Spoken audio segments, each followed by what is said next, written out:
Hey guys, it's Stephen here, back with another video. How are you all doing? I hope you're in as good a mood as I am at the moment. Manchester City play Dinamo Zagreb tomorrow in the Champions League, and it's going to be interesting. It's going to be a very interesting game, so I'm going to talk about that today. But before I do that, I want to say thank you as ever to One Football for continuing to sponsor my channel, continuing to be a wonderful app. Go and download it in the link in the description and make this very happy man a little bit happier. Please, it'd mean absolutely loads. Really good, I promise you. Download it in the link in the description below for all your Manchester City news. If you're wondering why I'm so happy you haven't seen yesterday's video, I got engaged the other day, so I did have face lovely. Nicholas over there giggling away, bless her still. So I'm in a permanently good mood. Sorry that kind of contrasting Manchester City's fortunes at the moment, but there's more important things in life, and I'm very happy. So there's a video about that yesterday. So thank you also as well to everyone on Twitter, everyone on the YouTube video, everyone on Instagram and Facebook, and everyone who said so many kind things to me and Nicola. We both absolutely appreciate loads, your stars, and I'm on cloud nine because I'm the happiest boy in Manchester at the moment. But onto the football. Thank you very much. Thank you very much. Onto the football.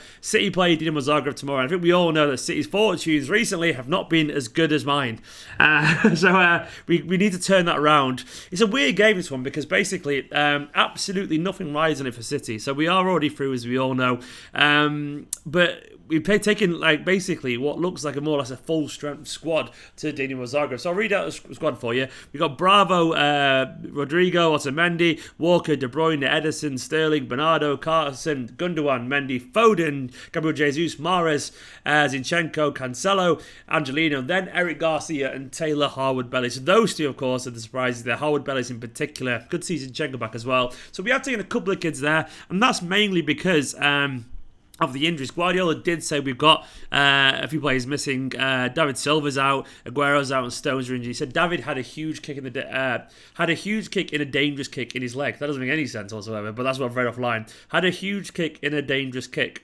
There we go. In his leg. Johnny's injured for weeks, and Sergio is better. It looks like Stones might be out for a little bit of a while. So as a result, it means we've got a couple of kids in defence who could play and hopefully should play, because the youth team are playing in the UEFA Youth League. There's no point bringing them along just to put them on the bench, in my humble opinion. And this is what Guardiola had to say about it as well. He put 2 young players are in the squad and we have injuries. I think for the circumstantial thinking, we're going to make some changes as the Premier League is more important than the Champions League. So I suspect we'll see a much changed team. And I'm just kind of gutted we haven't seen more youth players in this team, because I'd love to see Doyle there, maybe Jaden Braff. Just freshen it up a little bit and give these lads a go. I know a lot of people will say, well, they've got a UEFA Youth League game, which is really important, but I don't really buy that at all. Ask any of those young lads what they'd want to do, and they'd rather play in a game of this magnitude. It's the first team. The UEFA Youth League is literally about preparing players to play in the Champions League. All youth football is a precursor to senior football, and they should take any chance they can get to play around the first team. And I'm gutted that we haven't taken more players. That should always be the priority. It's always be the priority, the first team football. And I'd like to see Doyle there, very least. I thought it would be a good chance, because we're going to play now basically our strongest forward line more or less at the moment. We're not going to rest Sterling again, and he needs to be rested. Absolutely, 100% needs to be rested. Maybe someone like Pervader or Jaden Braff would have been a great chance to play it. One person who's going to play, though, is Phil Foden. This is what Guardiola had to say about Phil Foden in the lead up to the game. He said he doesn't speak too much. On the pitch, he's not shy. He's growing, but he still has some areas he can improve, like off the ball. It's normal at his age. We are more than satisfied with his training and his playing.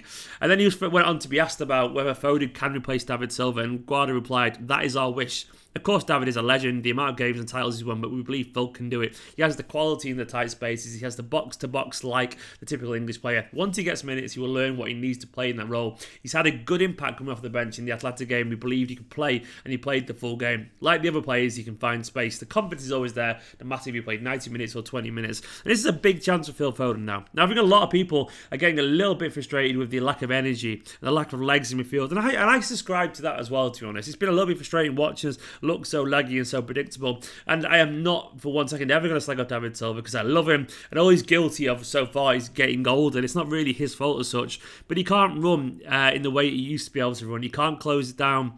As a result, I think the whole press and the whole system in field is starting to get a little bit less effective. And I just want it to be fluid again. I want it to be fully operational. And maybe we should see David Silva rested every now and then and Phil Foden get games, because he is the future. And he's going to be the future for next season. He's going to have to start playing some football to be ready for next season. You can't just drop him in with no minutes at all whatsoever. We all know that. I think Guardiola knows that deep down as well. And now is the time, hopefully, to start playing him, because the title has gone. You're mad if you think otherwise. Genuinely crazy. So start playing Foden. Start bedding him in. we will get the top 4, absolutely certain. Foden is very high quality. Now, a lot of people as well have asked me in general about Pep's comments recently, which have been a little bit on the downer. He came out as well and said today, you asked me now, I say we're not ready to fight within the European elite, but ask me in February, maybe we'll be better. So he's kind of slightly backtracked about his comments the other day when he said we're not ready to compete with some of these other clubs. And it is frustrating to hear him say these negative things constantly. The way I see it is, honestly, he's trying to send something approaching a message to the board. Usually when a manager is kind of downplaying their abilities, I think they're always trying to say that we need some plays, maybe we're not quite right at the moment, all that kind of stuff. And to be honest, he's right about our current status. At the moment, we're just not ready. Bearing some players are getting a bit older, we haven't got centre-backs, we've got injuries. At the moment, we're not quite good enough. Can we be better, and can momentum swing? Yes. And one thing I would like Guardiola to do personally, is to maybe just kind of not give the players excuses, because it's human nature to kind of grab onto something and excuse yourself subconsciously. Like, I'm sure he isn't telling the players they can't win things, but if he's saying it publicly, they're going to hear it. And I don't know, I think you can give someone an easy get-out card. Guardiola still is the best manager for Manchester City. I wholeheartedly believe that. I know we've not really talked about football, you and us guys watching here, since the Manchester United game, but I still don't really want to prescribe to that kind of knee-jerk reaction where we get rid of him. One thing Guardiola's always wanted to do is, I think he's always genuinely wanted to try and test himself building and rebuilding a team. And we all know quite famously that he does actually admire Alex Ferguson. And it wasn't because of all the success. Well, it was that. It was mainly how he kept reinventing his teams to actually build that success. Ferguson went through several teams and had success with loads of them. And I think that's something Guardiola's always actually quite admired. And he's openly said that before in the past. I want Manchester City now and the players and Guardiola himself to challenge them to actually go and do that. Go and build something. Go and do something that you've never done before. Go and get all those questions that people put against you and put them in the bin. It'd be great if you could actually do that, because I think he'd immediately write off a lot of criticism that kind of plagues him in general. He's been given this kind of people always say he gets the best players, he wins, and he disappears and leaves. Now prove him wrong, Pep. Go and prove it. Honestly, rebuild a team. Show that you do more than just a short-term energy boost of a manager. Maybe he doesn't want to, but I think genuinely he's more than good enough. Of course he is. Maybe start to mould a team. Maybe accept a slight fallow year where we don't win or something like that, but start to bring the next generation. Stay here for a little bit longer and show exactly how good you are as a manager. Because in my humble opinion, there's still no one better out there. Look at how many times United could have sacked Ferguson after they didn't win the league or whatever. It could have happened, and even though I do think sometimes you do need to change, I don't for one second believe Guardiola's done at Manchester City. I think he's got loads more energy left in. I think we definitely can get more, and I want us to be rational about it. And that's why I'd like to see some changes in this game, honestly. I'd like to see some of the young lads play. I'm hoping, in general, we do see Eric Garcia and Taylor Harwood-Bellis play in defence, because I don't really see the point in bringing Harwood-Bellis just to put him on the bench and not play him. He's got to get some minutes in a game like this, because otherwise he probably should just be with a youth team. He has to play and get some minutes. In terms of the team, maybe we'll see Edison rested, probably see Bravo in goal. We'll definitely see Cancelo starting. I want to see Garcia and Harwood-Bellis playing defence, and then I think Zinchenko will play, if not Mendy, because I think Zinchenko probably needs some minutes. And then after that, you're looking through the midfield. I reckon it'd be nice to see Foden alongside Bernardo Silva with Gundogan in there, I reckon, which means then we'll have Mahrez out wide and Gabriel Jesus, and it'd probably be Sterling. And that's a pretty good team. I am slightly worried that we have to play Sterling every single week. We need to rest him at some point, because it's a bit silly, especially after he was partying the other night for his 25th birthday. We need to have some players that we can take the pressure off him. And that's another reason why we also miss Leroy Sané, of course. But this game is a chance to blow off a few cobwebs, kind of dust out the room a little bit and all that kind of stuff, and kind of get back on track. And at the same time, I'm not really expecting much. Dinamo Zagreb still can actually go through, so they've got something to play for. We're playing it with a side that's going to be very changed, probably lacking a bit of match fitness here and there. It's going to be very disjointed, and we're playing in a very cold, very minging country. It's horrible weather there at the moment, minging in terms of the weather, of course. It's going to be horrible. It's going to be very messy, and they've got motivations, we've got none, and the motivations are low and all that kind of stuff. So I'm expecting we might actually struggle.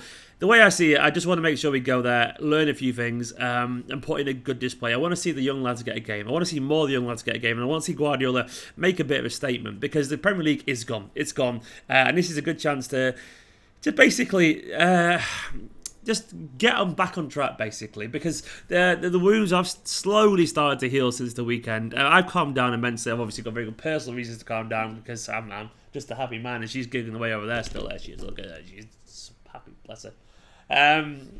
But, Manchester City need to move on as well. We have been very lucky over the past few years. We've seen unprecedented success. Genuinely, he's broken every record in the book. So I don't want to just throw in the towel and go, oh, that's as good as it gets. We're going to lose. No, I'd rather keep the man who can do that because no one else can do what he can do, genuinely. I'm sure other managers will win things here, but no one could win in the way that he can win. And I want to see a little bit of belief and go out there, win some trophies, and just get on with it. Get on with it because life is too short to sit around sulking. And that includes Guardiola, includes the Manchester City players. Guys, let me know what you make of this game in general. Thank you once again to everyone who's been lovely in the comments. You're all absolute heroes. Go down on OneFootball. I love you all, and I'll see you very soon.